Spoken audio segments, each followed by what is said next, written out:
Mk.gee has had one of the best years that any artist could ask for. Since I first covered him a couple months ago, it seems the word of his gospel has spread exponentially. He's back on the road for his second sold-out tour of the United States this year, and he's even working with Justin Bieber on new music. He's quickly shedding his best-kept secret status and becoming a genuine star. One of the reasons why Mk.gee has become so beloved is because of his status amongst other musicians. He was the first artist I ever called your favorite artist for a reason. For many artists in the pop and alternative spaces, Mk.gee reset the meta. His singular approach to guitar, with a unique playstyle and a distinctive sound design, has people on TikTok breaking down exactly how to get that sound. And of course, as with any other situation in music, where someone does something that feels unique or different, he's inspiring a legion of other musicians to follow in his path. But beyond inspiration, there are some musicians who are trying to take his swag and run with it. I'm not going to show examples because it's not the point of the video. I don't want to be mean and I don't want to call anybody out. But there's enough of it going on that there are people on TikTok making fun of that, going even beyond his sound to the way he rocks his hoodie and his long hair. Some people are going all out and buying baritone guitars. But that's not the only reaction that I've seen about Mk.gee's music from other artists. Another that seems to be resonating is the feeling of being crushed by how damn good he is. This TikTok from the artist HADJI encompasses that feeling perfectly. The crushing feeling that you'll never be able to make something as good as what your idols made is a feeling that most musicians can relate to. Now, of course, musicians are going to be fans of other musicians. Water is wet, fork found in kitchen. That's the reason why so many of us make music. We looked up to artists and they inspired us to give it a shot, to pick up our instrument or our DAW and take a shot at expressing ourselves. Everyone starts as a fan, whether they go on to be artists or not. I'm a fan. No, not that kind of fan. But once you become an artist, it's difficult to listen to music without dissecting everything. Have you ever watched a movie with a cinephile? You know, the type of person who would point out the Dutch angle shot in Despicable Me 3. That's kind of what listening to music with a musician can be like. It's like going to dinner with a chef. Yo, is that the Spins 808? Oh, that's the Tracy Breaks snare. Wait, you don't know where that sample is from? Beyond just dissecting it, it's inevitable that when artists find new music that tickles their brain, it will lead them to a range of emotions. One of the most common is, I need to figure out how to make that and add it to my sound right now. And another reaction is feeling defeated by just how good it is. Grappling with how to handle these, especially the influence aspect, and not let it take over your artistry, is something that many artists brush up against but don't really talk about. And that's what I'm here to do today. How can artists remain fans of music? Is it possible? I think so, and I also think it's actually really important that they do. When is it okay for artists to be influenced by other artists? And when is it wrong? When is it biting? Where is the line? And how can artists, new and old, remember to value their own work when they're faced with the crushing weight of just how damn good some other artists are? We're going to talk about all that today, but first let me tell you about today's sponsor, and the first ever sponsor of the HADJI channel, Mk'd. Mk'd is a new streaming service that's trying to create a more equitable ecosystem for both fans and artists. For artists, Mk'd gives you more control over your music. Forget about hoping for playlisting or, even worse, paying for it. Don't ever do that. Go right to the fans and give them what they want. With Mk'd, you can upload collections, which can have anything from audio to video to photo. Check out my profile on Mk'd, where I added my latest song, Come On Bro, with Rob Apollo, but I also put up 2 unreleased music videos from my Pastimes album era, an alternate video for Oyster, and then an unreleased video for the song Bubbly. So if I have any longtime fans who want to see some cool behind the scenes content and exclusive stuff, this is your shot. So all that stuff that I mentioned before is up there on my Mk'd profile for only $1. And when you post your stuff on there, it won't go unnoticed. Mk'd has a unique discovery page that gives artists from all countries and genres a chance to be discovered. For fans and listeners, Mk'd is all about interactive listening. In my career, I've met people in real life who had my songs saved on their streaming service, but when they met me, they didn't know it was me, because streaming is so impersonal and passive. On Mk'd, you can actually message the artists that you listen to and chat with them. Check out the link in the description to see my profile and get started. It's completely free for both artists and fans. See you on Mk'd. Thank you, Mk'd, for sponsoring the channel. Let's get back to the video. Now, I was heading to Mk.gee's show in Brooklyn this week, so I thought to myself, let's do some field work. Let's break out the old scientific method. Let me test my hypothesis that Mk.gee is a musician's musician and ask people in the line if they make music or not. I tried to ask 200 people, but a 201st person heard me and came up and answered as well. So I finished with 76 yeses out of 201, which breaks down to a little under 38%. Something interesting that I noticed is that at the front of the line, the ratio was close to 50-50. But the further I got back in the line, the harder it was to find a musician. I like to think this is probably because musicians were super eager to be there in front so they can get really close and see Mike's pedal board. But seriously, to everybody who said what's up while I was doing that, I really appreciate it. It was so cool getting to see some faces from the channel in real life, and I hope to meet more of you guys soon. Because the internet has made it so easy to have a music career, to upload your music so it can be right next to that of your idols. You can have your music next to them in playlists, have the same type of social media account that all your favorite artists have. It makes sense that there are so many people who identify as musicians or people who make music.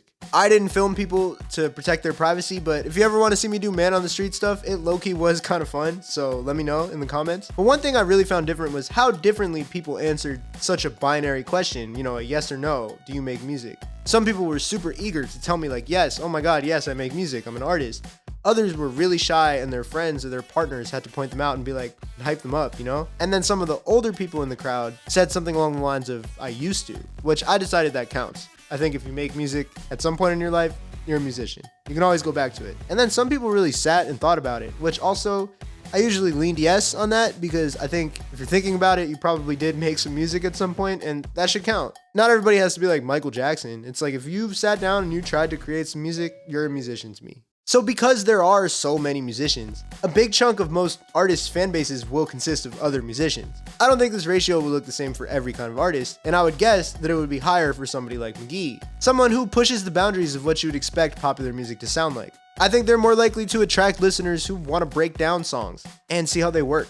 Kind of like the kid who was bored in class and started taking a pen apart. I think I'm this kind of listener as well. When I think about the artists who have affected my life the most deeply, most of those artists also made me rethink the process of what it means to make music. When I found Frank Ocean through Nostalgia Ultra when I was in high school, I was like, you can write R&B songs about this kind of stuff?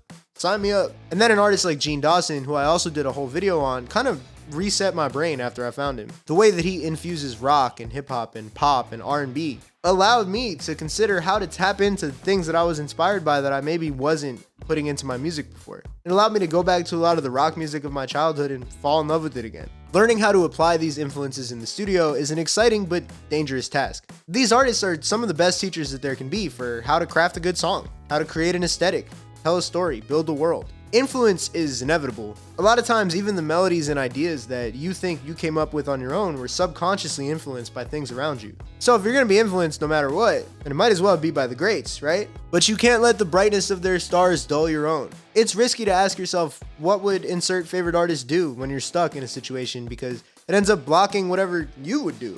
The conversation around influence is complicated. Let's go back to Mk.gee. I think there is an amazing way to be influenced by him. As I outlined in my video on him, he leaves a long trail of tinkering, working, and finding his sound within music. You could argue it goes all the way back to when he was like 11 or 12 years old on the hard rock stage. But in terms of easy to find released stuff that's on streaming services, we can start in 2018 with his album pronounced Mk.gee. It's a strong project within the worlds that it's a part of. Indie, a little bit of lo-fi, kind of psychedelic, but then also touching on that forward-thinking producer brain stuff, kind of like J. Paul, who's another person I covered on this channel. I think it's a lot easier to hear Mk.gee's influences on that project than it is to hear the Mk.gee sound that we know today. His 2020 project, A Museum of Contradiction, was a big step forward towards that new sound, leaning further into the forward-thinking producer part of his brain, expanding the songwriting, and starting to emphasize Mike's unique guitar-playing style, especially on songs like Dimeback. But even from that to his latest album, 2-Star and the Dream Police, it can kind of feel like night and day. When I was at his show, he played the older song CZ, reimagined in the 2-Star kind of sound, and people in the crowd were like, is this an unreleased song? Because it sounds so different from the released version. You can literally see Mk.gee tinker with his sound in real time before he found something that we all kind of are acknowledging is a new sound. And while he definitely is still influenced by artists, people on Reddit said Candy sounds a lot like Taking It All Too Hard by Genesis, or All This Love by DeBarge. But even if not those songs, he's certainly inspired by music from the 80s. But he's not resetting his whole life to fit those influences. He's not like one of those rappers who hears a whole lot of red and then starts dressing in all black and only rapping on rage beats. It feels like he's settled on a combination of attributes and formed something that is uniquely him. When other musicians find Mk.gee, maybe their first instinct is to go buy a baritone guitar, or try to reverse engineer his effects rack. But plugging your guitar into a cassette player rig and nailing the Mk.gee tone and thinking that that will make you the artist that you've always wanted to be is a losing strategy. It's missing the forest for the trees. What you can really learn from Mk.gee as an artist is if you stay persistent, keep experimenting, trust your instinct over whatever other people are telling you to do or want you to do, and lock in with other really talented and forward-thinking people, you might just stumble onto that sound you've been looking for. You can hear it right from him in the interview that he did with the New York Times last month. When he talked about his fruitful working relationship with Dijon, another musician's musician, he said, "I think we both shared a frustration with the lack of anger that people had at the state of young people making music. We were both trying to just find a new wheel to reinvent, separately, and kind of questioning why nobody else was as feverishly or embarrassingly reaching. Then we were both like, let's see how far we can push each other." In quotes like this, Mk.gee is basically yelling at you and me, the musician listener, to try new things. Not try exactly what he tried. But the flip side of this argument is that clearly to develop the chops that he has, Mike has had to learn a lot of music. The other artists who spoke to the New York Times on his behalf talked about his musical knowledge. Justin Vernon said, "Mike is just a songbook. Not only does he hear all the music I hear, but he knows how to play it. There's moments where I'm like, am I listening to Bonnie Raitt's grandson or Stevie Winwood's? These guys know who Don Williams is?" Claro set the scene of hanging out with Dijon and Mike while they were on tour, where they each started exchanging songs that they loved, and Mike played Saturday Night by Blue Nile and Come In From the Cold by Joni Mitchell. She said, "Once you put them through the lens of Mike's album, it makes a lot of sense. I wouldn't have ever been able to pick those out, but I think he's really special in the way that he synthesizes his inspirations. It's one thing to be directly inspired, and it's another thing to know how to synthesize it." As Claro pointed out, when you hear the stuff on 2-Star, you don't immediately think late career Joni Mitchell. But when he himself shows you, you're like, ah, yeah, that makes sense. I can see how you can draw the line from those two things. And maybe this is a bit of a hot take, but when it comes to influences in your music, I think the further back those influences are time-wise, the more likely they are to be pure. This is not like a, hey, music was so much better back in the old days kind of take, I promise. It just feels like if you're jumping on a sound that you see someone do immediately, you might just be doing it because you saw it go viral or you saw them have some kind of success, not because you actually want to add to the canon of that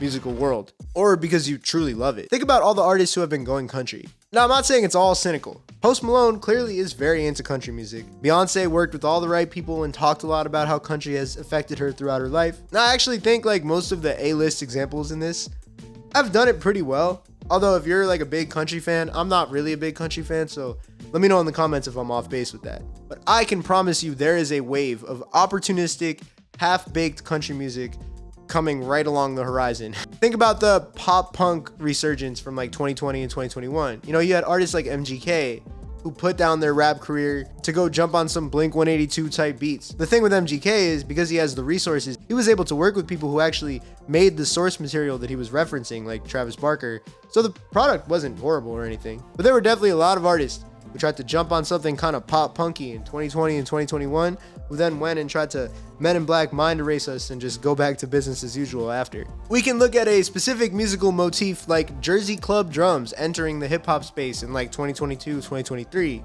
Everybody was trying to rap on a beat that had like that Jersey club rhythm like 2 or 3 years ago. Mostly off of the success of artists like Skywater, who did it in a really unique and cool way on songs like Miles. And it was done right by some people. In a lot of cases, it definitely came off as kind of opportunistic. There is a really rich culture behind Jersey Club, and it didn't feel like a lot of these songs were trying to honor it. It was more like, yo, can you take that song I already have and then add like a doom, doom, doom, doom, doom, doom, doom behind it because it might sound cool. It's a cool choice on its own, but when it's done in the context of a bunch of other artists doing it at the same time, if you're not doing it in like an interesting genre-bending way like Skywater was, then you're risking looking like a trend hopper. I think that type beat culture contributes to this a little bit. And before I go any further on that, again, I want to say that like, I think that the availability of solid production on the internet that anybody can just click on is an amazing thing and a huge net positive for the world. Like, music making has never been more democratized than it is now. You can be sitting in your room, find high quality production, find a way to record on it, and put a song out and have some success. But with that being said, it's a little bit harder to like experiment and blend sounds when you're not in the same room with the people you're collaborating with. When you look at Mk.gee and Dijon, you can watch like the Absolutely video and watch the way that they play off each other. And they've even said when they talk about each other, like, the real genius comes from them pushing each other, being in the room and inspiring each other. And you can do it on Discord, but I don't know if it hits quite the same as being in person. Now you can get a tight beat and have some kind of communication and have them make like, you know, minute changes to the beat to pull things out at the right moments and make it feel like a song. But if you don't do stuff like that, it runs the risk of not feeling as alive as music that two people would make in a room together, or someone might just make by themselves. And I mean, hey, if it's your only option, definitely go for it. If you find the right beat, take it. I mean, give the producer credit, work it out. If you find the right beat, use it, I should have said. But to make music that really has that indescribable feeling, I encourage either getting in a room with a producer or just learning how to produce yourself. Now, becoming a virtuoso on an instrument is something that's a lot more easily achieved when you go to a great music school like USC, like Mk.gee did. Although it's absolutely not a requirement to do that, and to be fair, if you hear it from him, it wasn't the greatest experience. In the New York Times interview, he said that it was ran like a frat. They want to break you. Everybody hated me. Now they use my name to recruit people. But still, sometimes learning what you don't want is almost as valuable as learning what you do want. And I'm sure the chops that he developed there, and also while he was a kid, helped a lot during his mad scientist period of developing his sound. Let's get to the other side of the coin. It's a sentiment that I notice goes beyond just Mk.gee, and I haven't heard too many artists talk about it. There's a sense that when you come across a truly groundbreaking artist or a groundbreaking song, someone doing things that you never imagined someone doing on a track, you feel like a sense of defeat. Like, man, I'll never be that good. That TikTok by HADJI that I talked about earlier is the perfect example. And I'll play it here again. For the first time, I just looked at the comments, and this guy Davey said, "The lesson Mk.gee teaches musicians is to embrace our own sound and focus on standing out instead of fitting in." The irony is, these artists that imitate his sound aren't actually learning from him. Thanks, Davey. You just made this whole video a waste of time. Appreciate it, bro. But seriously, I think this mindset is totally natural and understandable. It's a very human reaction to things. But it's also something I want to push back against. One of the reasons why I want to do that is I think HADJI's music is sick. I knew her for her music before I ever saw this TikTok. She doesn't need to change a thing. I love her voice and her sound, and I've been a fan ever since she was teasing Atomic on TikTok like last year. And all the songs she's dropped since, like Crush, are awesome. There are probably people out there who feel the way about HADJI that HADJI feels about Mk.gee. That's the crazy thing about it all. It's a vicious cycle, and I'm here to try to break it. But I also totally feel her, and I've had those moments myself multiple times. It's also funny that while musicians have this perspective like, oh, Mk.gee makes music that's so good, like my whole existence is futile, like fans and listeners don't feel that way. We lose sight of all the people who genuinely like our music and don't think about that shit. They aren't constantly comparing monthly listeners or doing all the other silly things that musicians do. And if you're a little earlier in your career and you're like, but wait, HADJI, I don't have anybody who cares about my music. Yes, you do. It's you. You're the person you're making music for. Think about what you want to hear and work backwards. For some people, that road will be a little bit longer because they might be more ambitious with it. And yes, if you want to make a career off music, if you want fame and attention and money and all that, I get it. It's a long road, man. You don't have to tell me twice. But the first person you make music for is you. We live in a comparison-heavy society, and the music industry might be one of the worst places for that because of how quantified everything is. I already mentioned monthly listeners, but there's Instagram followers, TikTok followers, views, streams, and that's all kind of stuff that you spawn in worrying about. And then let's say you end up being really successful. It becomes album sales, tickets sold on tour. So we're conditioned to always compare ourselves. And so it's no wonder that when we find musicians that we like, we might immediately start comparing ourselves negatively to them. I think this is why it's important to remember how to be a fan. We all started as fans. I mean, maybe like Jacob Collier was born with like the chord wheel in his hand. But most of us started just liking music before we were like, hey, let me try making it. Just because you make music now, even if you do it for a living, it doesn't mean you can't still be a fan. Go to concerts for reasons beyond networking. Listen to albums because you like them, not because you're necessarily studying them or somebody told you that they're great. Something I've personally found to be helpful is I have a playlist called HADJI's Heat. Every Thursday, I put 15 songs on it. I genuinely have done this every week for like over 6 years. And what's great about it is it keeps me always listening to new music. I'm always finding new artists. Like filling in 15 songs every week is not easy. And I feel like that's helped me activate the fan part of my brain, which I think is good, as long as you don't get too influenced. Maybe some musicians feel like being a fan is corny or it hurts their aura score or something like that, or their pride is just too powerful to tell another artist that they like their music. But some of the biggest artists are clearly fans. People will make fun of Tyler the Creator for always being like, track 6, the Erykah Badu album. It was produced by Raphael Sadiq. It changed my life. The 143, the chord that he played, the diminished 7th. But in reality, he's just being a fan in front of us. And I think that's awesome. I'm here to tell you that enjoying things is one of the greatest things that we get to do while we're alive. Why stop enjoying the thing that you enjoyed so much that it made you want to do it? I think preserving that fandom is really important for your mental health. The best way to honor your favorite artist's legacy is to go out there and be the best artist that you can. Not to start wearing the same sweater vest as Tyler the Creator or playing a baritone guitar like Mk.gee does. I need this reminder sometimes. So I figured I'd make a video about it and talk about it with y'all. Let's learn to enjoy things as healthily as we can. And if you made it here to the end, couple HADJI announcements. First off, join my broadcast channel on Instagram if you want to see all my videos 1 week early. On October 23rd, I have a song called Pony Up coming out. Put in the pre-save in the description. And last but not least, that same day, October 23rd, I have a show in Los Angeles, auto-tune karaoke with makeout music. It's going to be awesome. Tickets are literally only $5. If you're in California, I'd love to see you there. Peace.